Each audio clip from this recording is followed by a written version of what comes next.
Hey guys, I am Nishant and welcome to Cybernetico.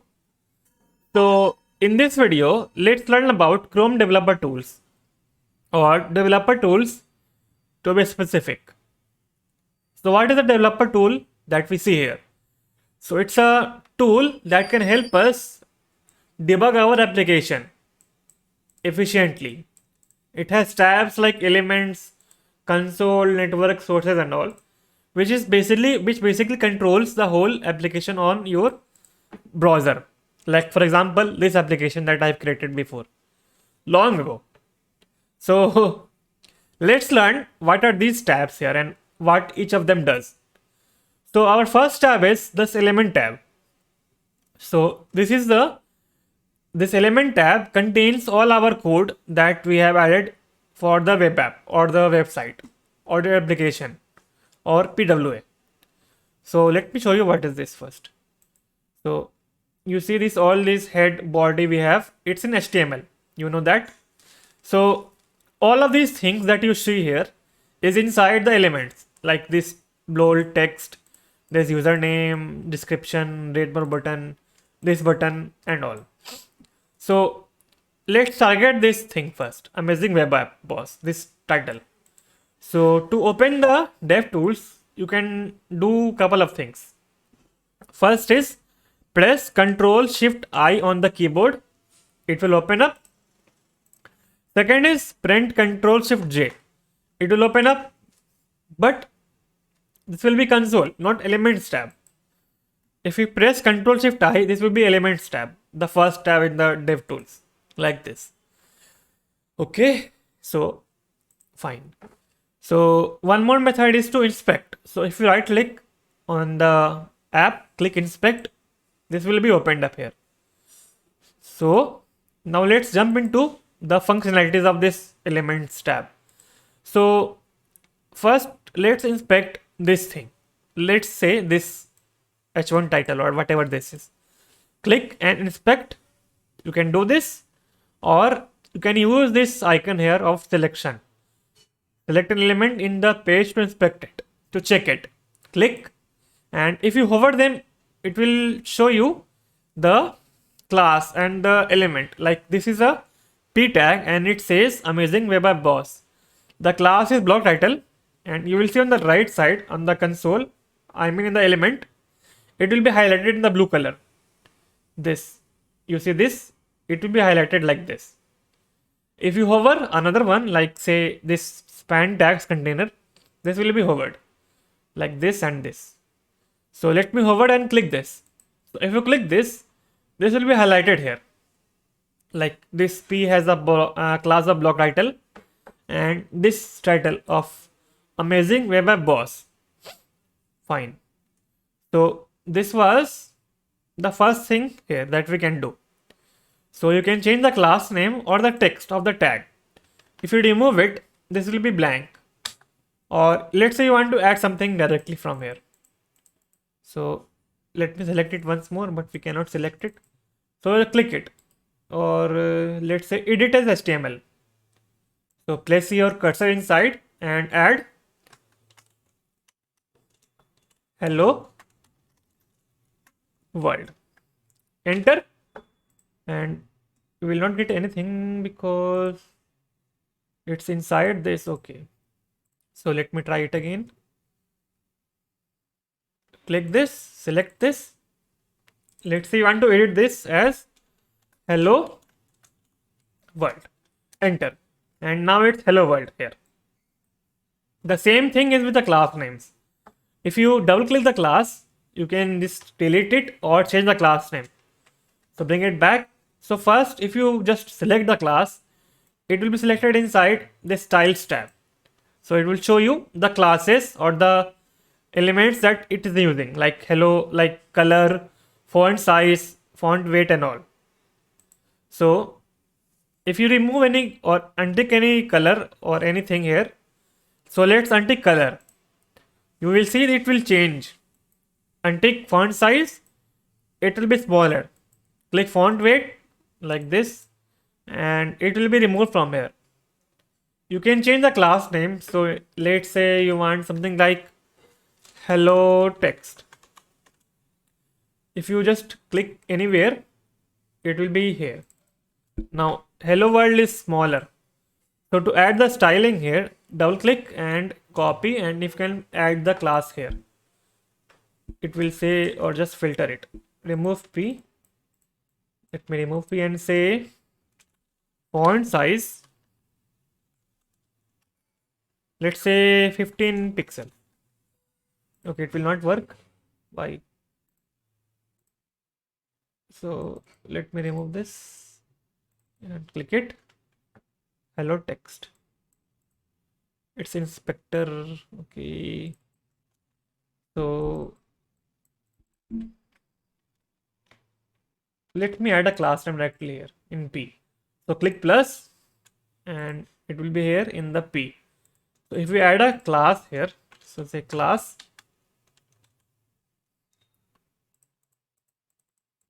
cannot select it. Yes, we can say hello class. So let me filter it out. Hello class. So it's not here. Okay, we have to add it. So click plus, and then we can add something like font size 15 pixels, but it's not working. Let's add font size 25 pixels. I think that will work now. Yes, now it's working. So yes, it was working before as well, but the font size was too small. So let's add some color. Color as red. Enter, and it's red. Let's add some font weight. So you see, if you do this, it will show you the suggestions of this class name, like font weight and all of them. So let's add 700. Like this, it will be red and all. So this was how to add a class here in this. Fine. So you saw this thing, we can select anything. Now let me show you this computer tab. What is it? First refresh the page, and then let's do this. So let me select something like this thing. Fine. Selected. Now if you come over to computer tab, it will show you there's 4 things. Center one is content, amazing whereby boss, this text. Outside we have padding, which is none because it doesn't have any padding. Then we have border, so also no border here. Now margin, so it has a margin of 30 from the top. That's why it's getting highlighted in orange or whatever color this is. So this was for this text T class. Now let's inspect this card here, and you will see it will change. Now this is the content, this blue one or sky blue one. Then we have padding of 21 pixels at the all 4 sides. I mean top, bottom, right and left. Then we have border. You will see this card has a border which is like this color, orange or something. Then we have margin, and this border is only at the top. That's why we're getting 3 here. 3, and all of these are empty or slashes. Sorry, not slash, dashes. Then we have 60 at the top margin. Fine. So this is called a box model in CSS. So we have content, padding, border and margin, and this make box model. So if we search here box model in CSS, you will get the same thing. See, this thing we have content, padding, border and margin. So it's a box model in the DevTools. Now what I want to show you is this thing. So let me bring it down here. What I want to show you is this thing, this mobile icon. This is used to check for responsiveness of your application. Click this and it will open up this. Let me remove this or just do this. So we can select responsiveness here. So this one is for tablets, I think. And if you shrink it, this will remove the sidebar because it's a responsive application. So this is used to check for responsiveness, this mobile icon. So we have responsive, we have for iPhone, all of these options. We can check for iPhone or Pixel mobiles or Samsung, iPad, all of these. We can add our own or just select the dimensions, but you have to make it responsive first. We can change it here and the height here. Let's say 400. Enter. We can select it using this or change the controls and this. If you want to change the control like this, it will be also working like this. This was for responsiveness. So this was the elements tab in our DevTools. We also have the options to dock the console. We can dock it on the bottom or on the left side, and this one, the last option, this one is for docking it outside the window. So it will be in a separate window. Then we have this dock to right. So this was elements. One more thing I forgot to tell you is if you change some text here, let's say this text, let's say hello world. So it will be changed here, but if you refresh the page, this will disappear and we will have our original thing here like this. So it's not permanent. It's only for checking your application using these tools or debugging it. This was Elements tab in DevTools. Now let's see second tab, which is console. So how to open it? We can press Ctrl Shift J in our Chrome browser. It will open up and you will see all of these things. We have error, again one error and one warning. So if you click this icon here, console sidebar, you will see in the console that we have 2 errors and 1 warning. If you if you expand it, this will be an error. I mean 2 errors like 2, and this one is 1. This warning. This was the function of side console here. So we can hide it. Fine. This button is to clear the console. Click it and it will be cleared like this.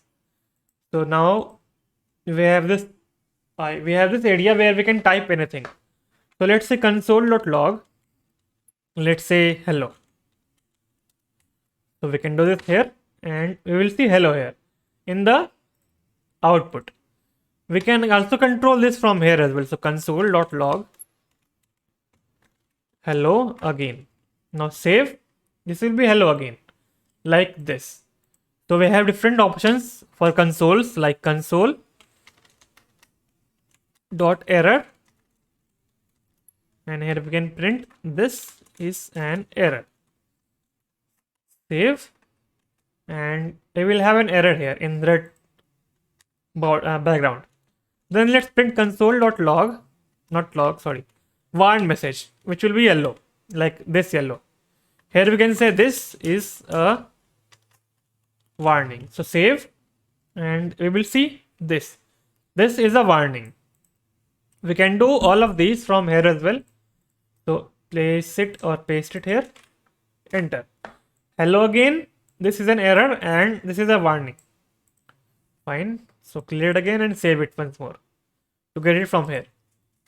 We have other options like console dot, let's say, table, and this table takes a array object. So write an array, or let's make an array first. So we can say const array object. So name will be Nishant and some age 26. So we can directly pass this array object in the table to print it, and we will get this. Or you can pass this array directly here or without using in an variable. Both will be same. Now let me add one more object here called name Shailesh, age 34 or 35. Now we will get this one here as well. In the console, name and the age and one index. So this one is 0 index of the array and this one is 1 index. Two items, 0 and 1. Fine. We can do this here. So this was the console and how to print the messages. So let me show you all these things. We have this option called filter of the levels. So we have info, warnings and errors. So we have no info, or we have this info of hello again. So click it and this will disappear. Currently we have only two infos or two warnings or two messages, which is warnings and errors. Click warning and you will have only error. Click error and it will be hidden. Like all of the items will be hidden. Click default, you will see the normal text, the error and the warning in the table. This was the function of this default levels. Now we have this, that we have show course error in the console. It will show the cross origin error in the console. We have the selected text, all of these that I don't use. Fine. Now let me show you one more thing. So let me add one h1 tag here in the body, and that will say hello world. Now save. Now let me zoom it in, clear the console. Now we have a command here. Let me remove or let me comment all of these first. So we have a command here, dollar and one underscore, enter. Currently this will return undefined, but if you select this and inspect, you will see it here in the elements tab. Now come to console and run the same command. Okay, I think yes. So this is not dollar underscore. We have to use dollar and zero. For example, let me start again. I did some mistakes here. So we can remove all of these and refresh. Okay. Now if you press or if you enter dollar sign underscore, this will be undefined, or dollar sign zero undefined as well, or it will print hello world because we selected this previously. Now if you select this whole body or this HTML, now come to console and run the command again. It will print the whole HTML, and if you want to print this h1 that we selected before, we have to make dollar sign as 1. It will print hello world. We cannot print dollar sign 2 because we didn't select anything before hello world. This will be undefined. So that was the function of dollar sign 0. It's a thing that we don't use, but fine. We have all of these that you can read on the documentation. Fine. So this was console. Now the next option in our dev tools is sources. We can add or we can see network, but first let's see what is the source tab here. Click it. So we can edit our code here or just edit here as well. So what can we do? First we have to add the folder here.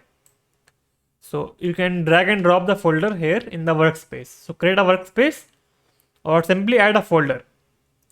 Then to open the file inside that folder, we have to do Control P. It will open up all the files here. So you see this file, index.html. This is this file. And here it's asking us to access this. So we can allow it. Now if you do it again, Control P, we will see this file here, index.js. So if you search for index.js, you will see this.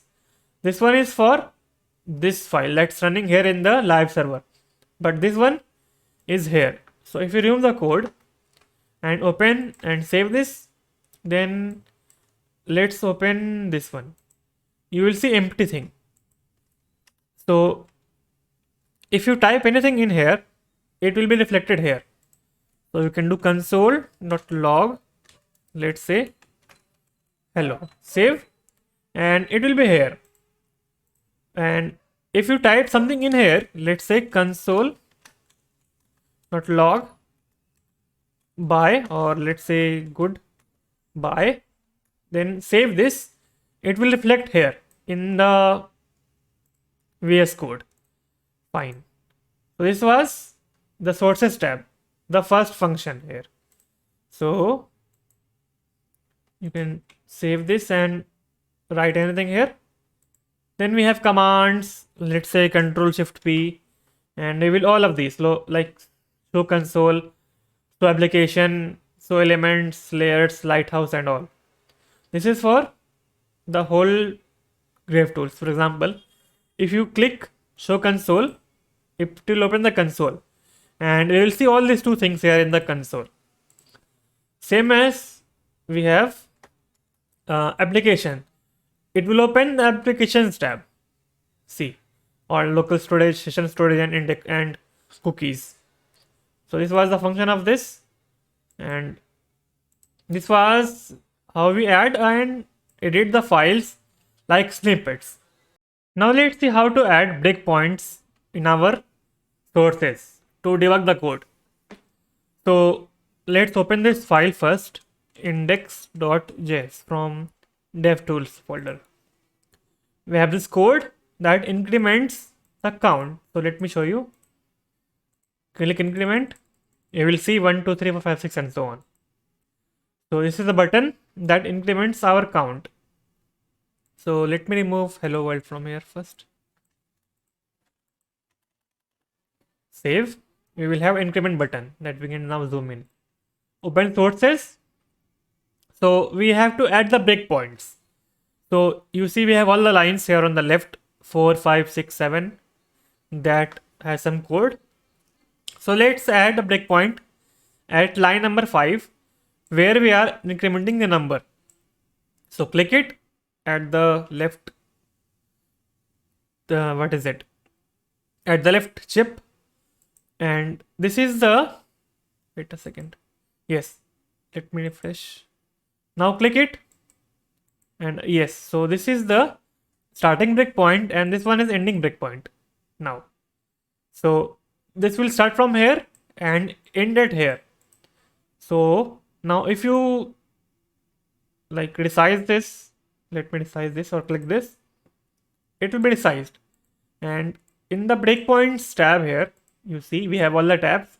In the breakpoints tab, we will have start and the end breakpoints, which is line number 5 and 7, like this.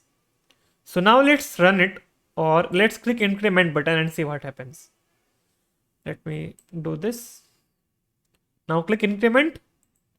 You will see this. On line number 5, the debugger will be paused, and you will see the number is 0 here in the script.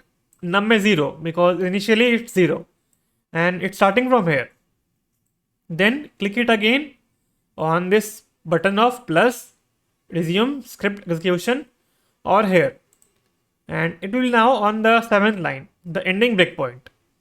This one was starting breakpoint and this is ending breakpoint, and here the num will be 1 here. If you now open the console, you will see 1 because the number has been incremented. Now open the sources again, click it again,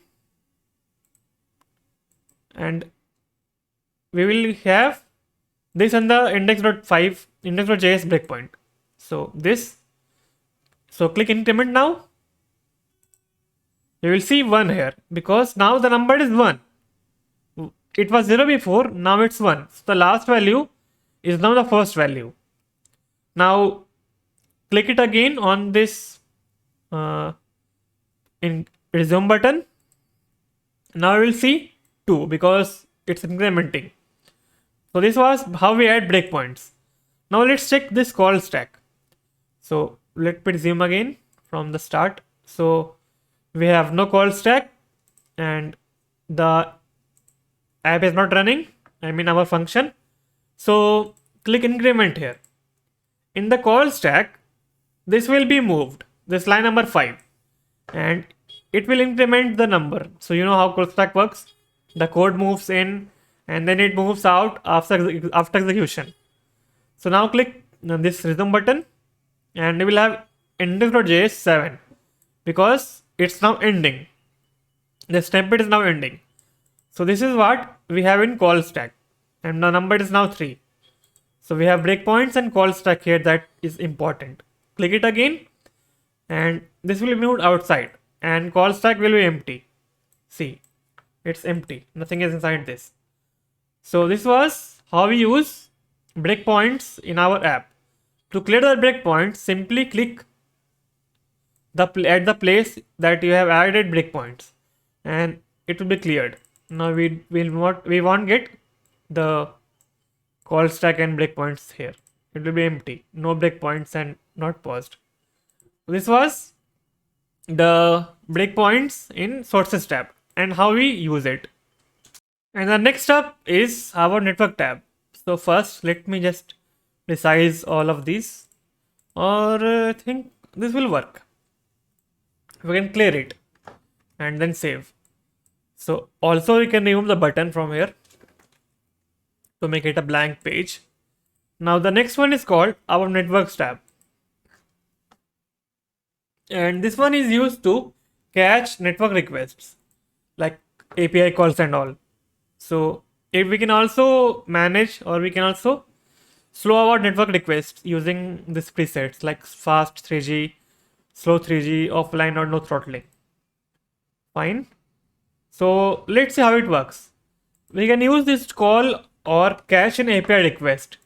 So first let me go to this website called jsonplaceholder.com and let me copy some API, call some API from here using fetch. Now if you open the console, we will see the response in the console. So let me just change some endpoints. So make this as users. Now you will get all the list of users here, which is this array of objects. Fine. So this is a network request, or how we call an API. Now open the network tab and here you will see the same thing here.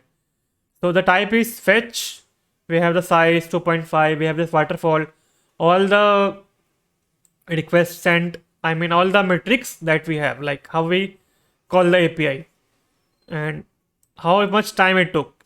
Request sent, waiting for response, it took 3.44 milliseconds, and download content and all.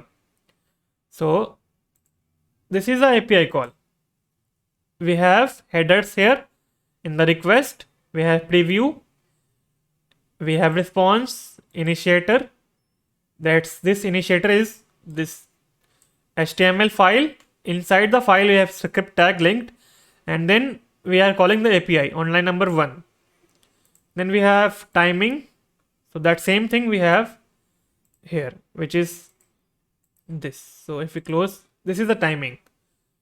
Fine. Here we see status, which is successful of 200. Type is fetch. This is what one? What is this? Let me check. I think it's initiator. Okay, it was there already that I showed you. So let me resize it. Okay, it's not getting resized. Decrease size first. It's very troublesome. Decrease the size. Now decrease status. Increase the name. Okay, now it's fine. So we have all of these here. So headers contain first the request URL, where the request is coming from. So the request is coming from this address. Sorry, not this address. This address that we have in the fetch request. Then we have the method of get. When getting data, we have status code. We have the address. This address. All of these here. So you can read about them. Most of them are, or most of them I don't know. We have the path, which is users. We have scheme. HTTPS method, authority, accept. It's accepting all the requests. We have no codes here. The origin is this, referred is this, all of these things here. Then in the preview, we see the data that is getting returned from here, like all the objects in the array. Then the response is same, but like more structured way. Then we have initiator, that same thing in waterfall. So these are the most important things, like header, preview, and response. We had one more tab called payload when it is like a post request, when we send post request. So basically payload is a tab which shows you the data we are sending to the API. For example, if we add one here, let's see what happens. So here we will not get payload. Okay, we are still having get. Fine. So fine. Payload is only for, I think, post request. Yes. So we can change the speed of the network. For example, the time is this 346 milliseconds when we have no throttling. Make fast 3G and then refresh the page. So it's now 472 milliseconds. Then make slow 3G and refresh. It will take some time to load because it's slow. So it's now 2.04 seconds, which is more than. Then we have offline, that will make it offline. We will see nothing. It will show you no internet. So we can close our net from here. So let's bring it back to throttling or no throttling, like this. So in here, if we click the filter icon here, or let me show you this, we can clear our network requests as well using clear account, clear button, like this. So in the filter, we have to filter our requests. So we have all. I mean, if we click all, you will get all of these, like index.js file, HTML, the API request, and this is called WebSocket. It means our live server. This we are loading here. So this was live server. This is our index.js file. This is HTML, and this is API request. So in this first filter, we have fetch and XHR, which is filtering the fetch requests on XHR request. XHR means AJAX requests. So if you click this, you will only see the API calls, not anything else. Click JS, so we'll see JS snippet here or bundle. Click CSS. So if you have a CSS file, it will be shown here. Same for image, media, font, and doc. In doc, we will see this HTML file as document. In the AWS, we have WebSocket. It means live server for this. And all of these we have here. So this was network tab in JavaScript. So we can open this and all of this, capture screenshots, and we can click Ctrl R to capture screenshot, and it will be captured. Then show overview, it will show the overview tab. Click or use large request rows to do nothing. So all of these we have here. We can invert this, does nothing. Hide data URLs, disable cache, all of these. So this was the network tab, where basically we use this to catch our network requests. Next is applications tab. Here we have like storages from the browser, local, session, and cookies. So let me show you how it works. So first, let me show you local storage. So we can say local storage dot set item. Let's say first let's add the data, or first add the key. Let's say name, and then the data. So let's say Nishant. If you save this thing, Nishant will be stored inside local storage as the key of name. See, this is the address here. The name is Nishant and the key is name. If you want to learn more about the local storage, you will have to see this video in the same playlist of local storage. Sorry, not the same playlist. In my JavaScript playlist, which is everything JavaScript. Now we have this performance. We can calculate the performance. I don't use it, so I don't know. So if you record the performance, it will record it. We can stop this. Then we have Lighthouse. The same is, we have this for performance as well. So click page load or analyze page load. Then we can filter it using mobile or desktop. We have this check boxes that will perform these operations like performance, accessibility, practices, SEO, PWA, and all of these. Click page load or analyze page load. This will audit this address. It will return us the status of the web page or the performance basically. So it's calculating. So let's wait. Let me have some water.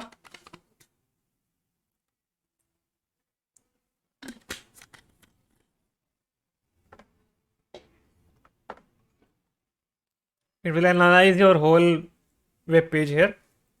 This address only. Okay. So nothing is here because page did not paid any content because we have none. So let me open my other, let's say, app. That's why I showed it before. That blog website. So we can search it in GitHub. I have there, which is React Tailwind blog. Let's go to the address here. This app address. Now here let's calculate the page load. And one more thing. In here I am using Firebase in this app for backend. So in the network request we will see that also. So click all and refresh. And in here, if you check, you will see all of these. Let me hide these. You will see this read blogs document, which is from this app. Then you will see all of these things. Where is the, okay, Firebase call? This, you see this address we have from Firebase request URL. And in this we are getting the data. In the, not there. Let me check. Who is this? I don't know. So where is that? Where is that? Okay, basically we are calling API here. Fine, that we cannot see properly here because I think security and all. So it's get request and all. So open the Lighthouse. Analyze page load. So it will audit this app, Firegram, blah blah blah, for its performance. So let's check what we get here.